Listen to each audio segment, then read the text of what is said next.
del área natural protegida, ¿no? Entonces, también se vuelve un documento importante para la consulta de quien quiere, por ejemplo, ver esta parte, ¿no? ¿Cuál es la descripción del área natural protegida en su punto de oceanografía? Y ustedes pueden entrar al programa de manejo y pueden observar la parte oceanográfica, donde describe brevemente cómo son las corrientes, cuál es el patrón de corrientes en una temporada del año y en otra, cuál es la hidrología, cuál es la climatología. Todo lo que tiene que ver con la descripción de esa área se encuentra en el punto 4. Luego tenemos un diagnóstico y problemática de la situación ambiental. Para poder establecer los programas de manejo se tuvo que hacer eso, un diagnóstico de qué está pasando alrededor de esta área natural protegida decretada. Siguiente. Y bueno, aquí viene como el contenido más sustancial, porque ya estamos hablando de los componentes y de los subprogramas de conservación.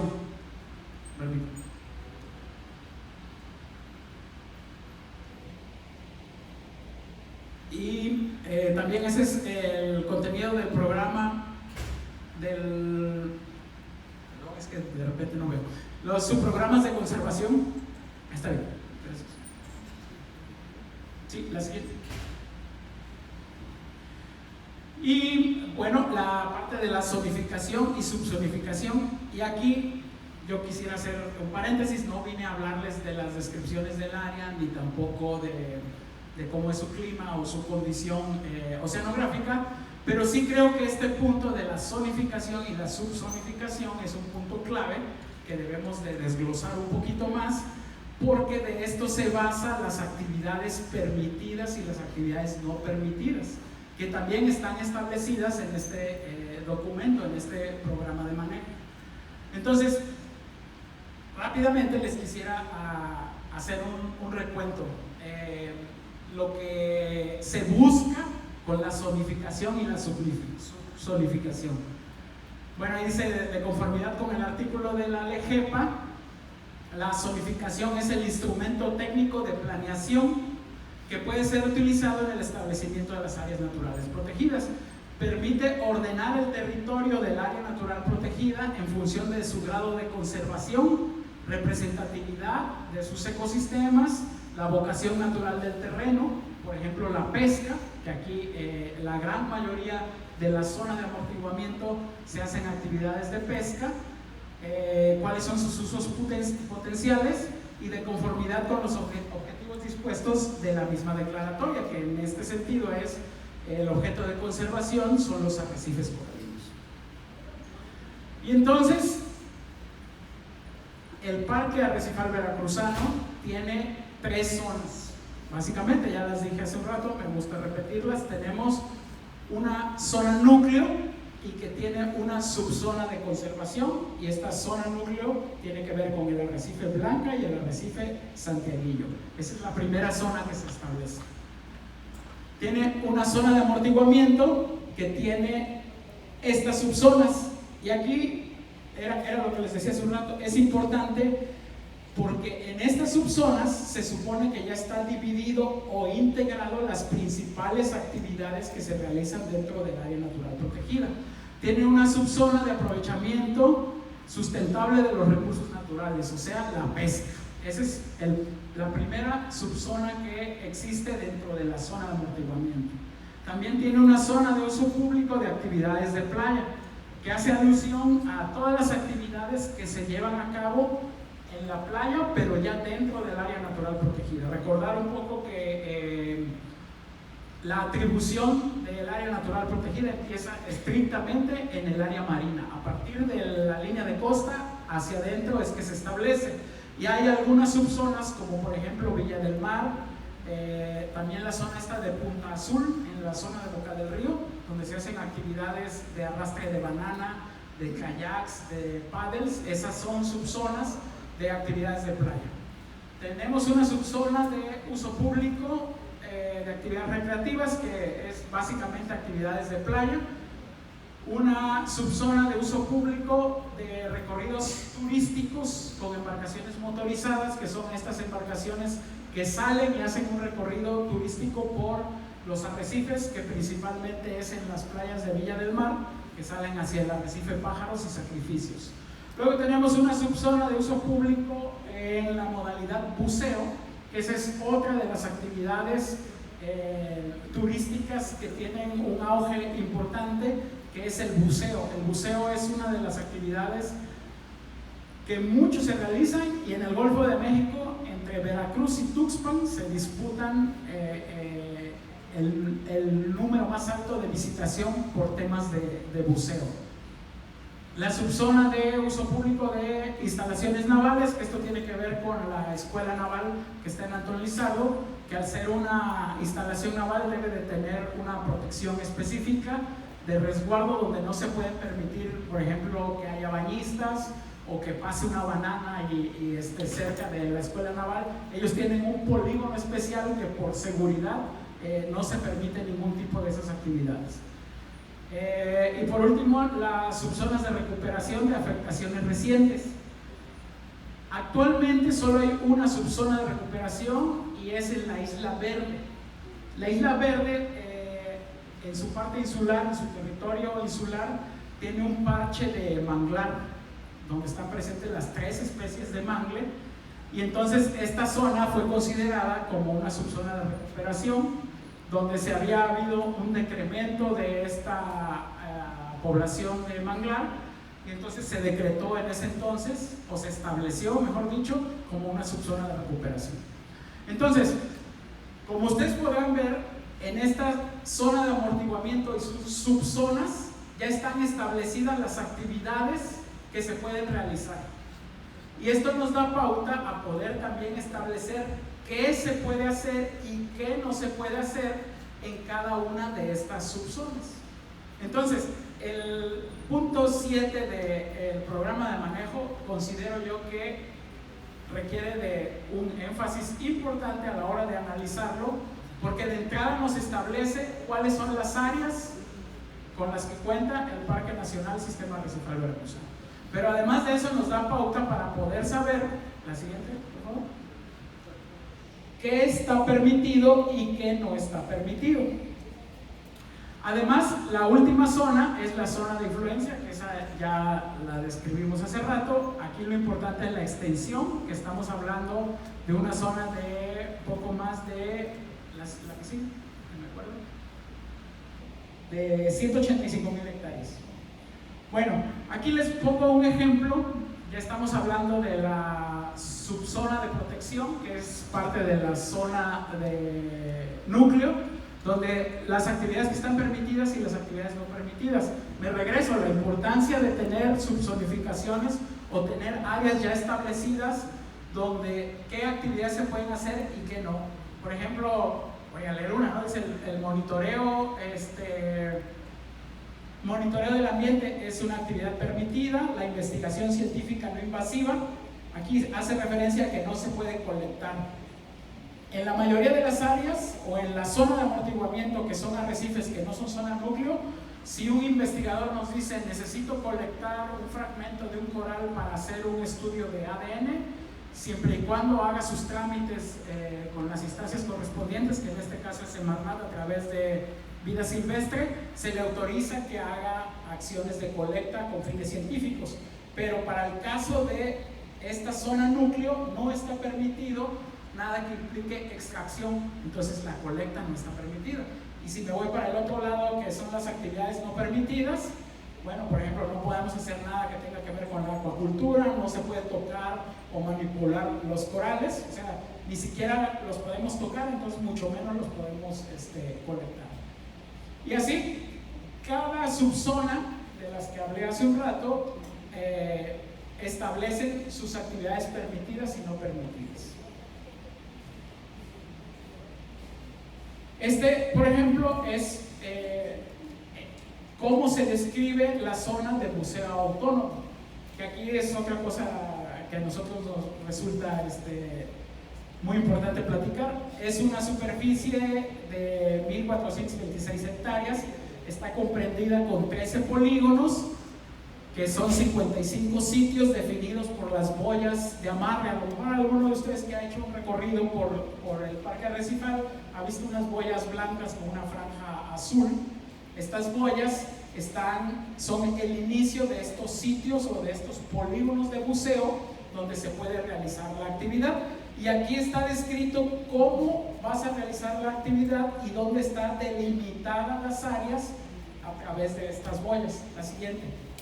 Y por ejemplo, el programa de manejo también establece los puntos, que es el nombre común. Estábamos hablando del arrecife anegada de adentro. Aquí dice polígono 1, anegada de adentro. Es un sitio de buceo que le llaman la Virgen. Ahí está la georreferencia y la superficie.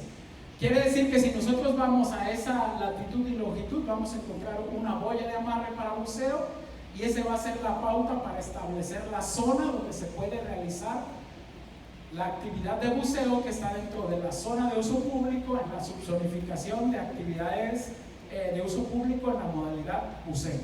El siguiente. En ese mapa, pues lo que buscaba yo describir era, no se alcanza a ver muy bien, primero las franjas que se ven blanqueadas son los polígonos que conforman las zonas de buceo, por ejemplo. Pero también ahí por donde dice Veracruz hay una franja azul. Esta es la subzona de actividades turísticas recreativas en línea de costa, que es la parte de Villa del Mar y de la playa de Punta Azul. Y si nos vamos más hacia la parte sureste, se ven estos recuadros verdes más oscuros, donde están las zonas núcleo. Y también las otras franjas donde se puede hacer la actividad de buceo, ¿no? Ahí están las zonas núcleo, las áreas de buceo y de actividades recreativas. Gracias. La siguiente.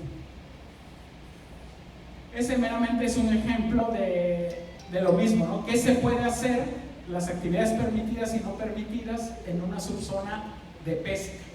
Pues aquí sí se puede hacer acuacultura. Aquí el anclaje de las embarcaciones debe hacerse fuera de las estructuras arrecifales.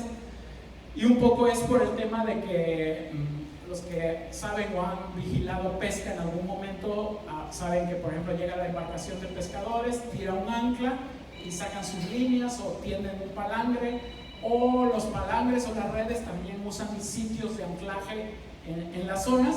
Bueno, está permitido el anclaje de la embarcación, pero siempre y cuando sea fuera de las estructuras arrecifales. Esto pues, en el sentido de la conservación, de evitar que sus anclas, sus grampinas generen un impacto, ¿no?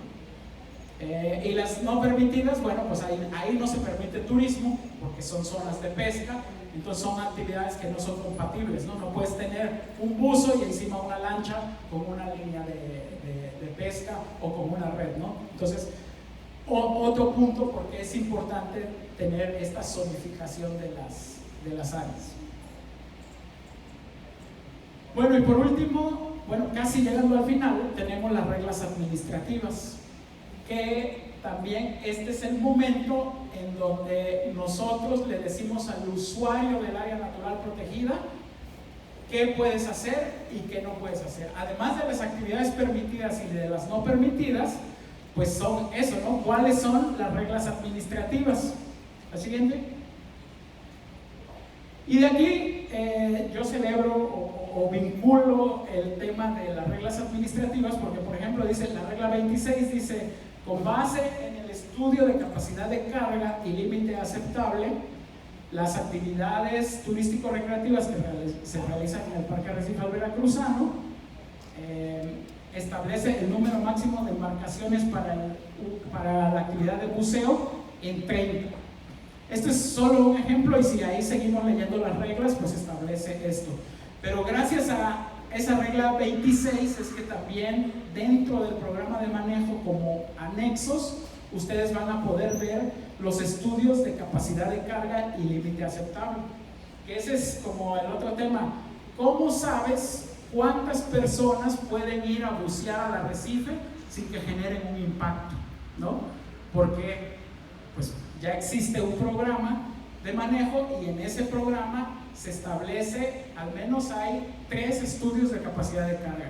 El primero es en relación a las actividades de buceo, buceo escuba se refiere, buceo con aire.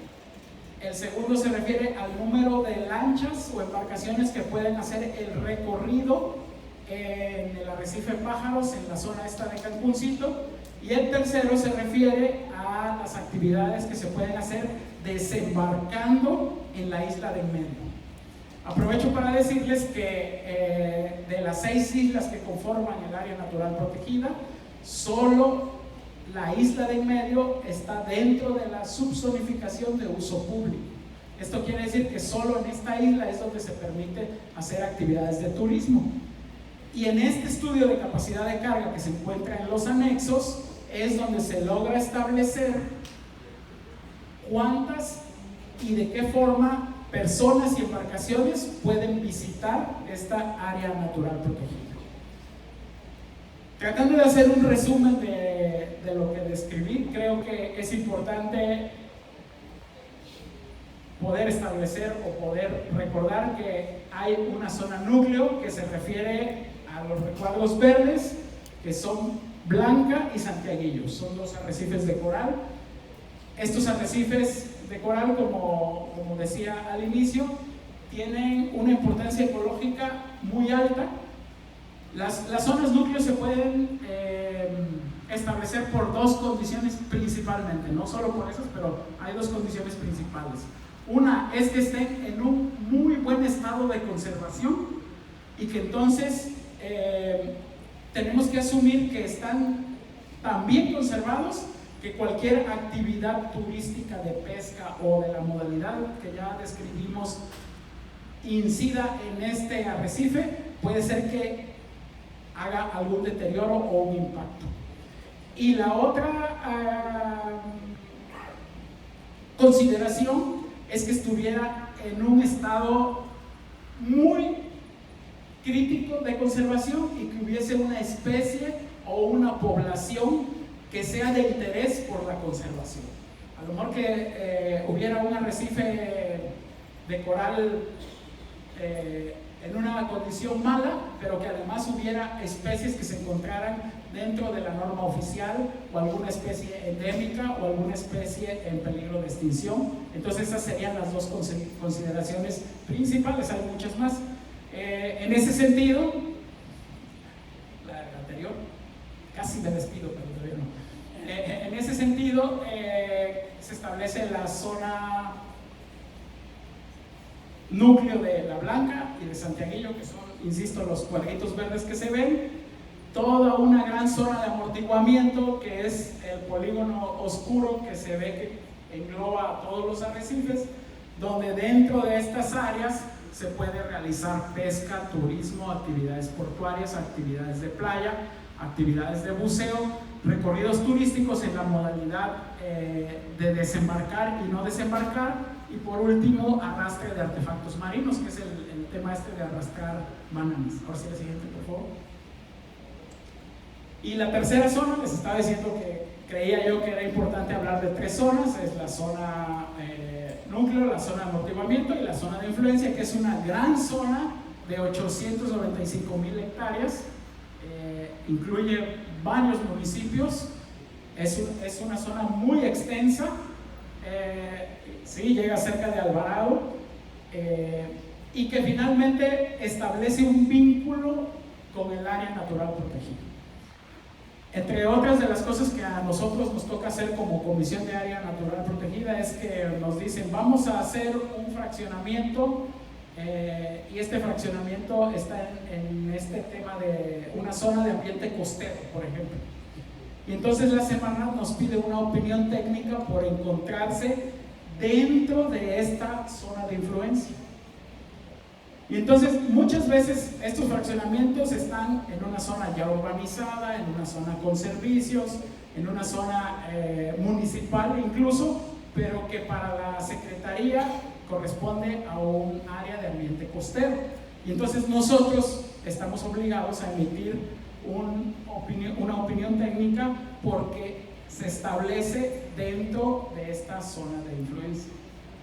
Pero bueno, esto es tan ambiguo como que también de pronto tenemos que opinar porque van a hacer una nueva ala en la ciudad industrial, donde finalmente pues es una zona destinada ya para las actividades industriales, donde pues la verdad es que no somos en muchos sentidos, ni siquiera tenemos la competencia técnica para hacer una evaluación de una obra o de una infraestructura industrial, por ejemplo, ¿no? Nuestro tema es la ecología de arrecifes. Pero por estar dentro de esta zona de influencia, pues nos vemos en la necesidad de tener que contestar estas opiniones técnicas. Bien, pues bueno, yo soy biólogo, soy especialista en ecología de arrecifes de coral. A mí me gustan los corales, mi trabajo básicamente es el monitoreo del arrecife de coral.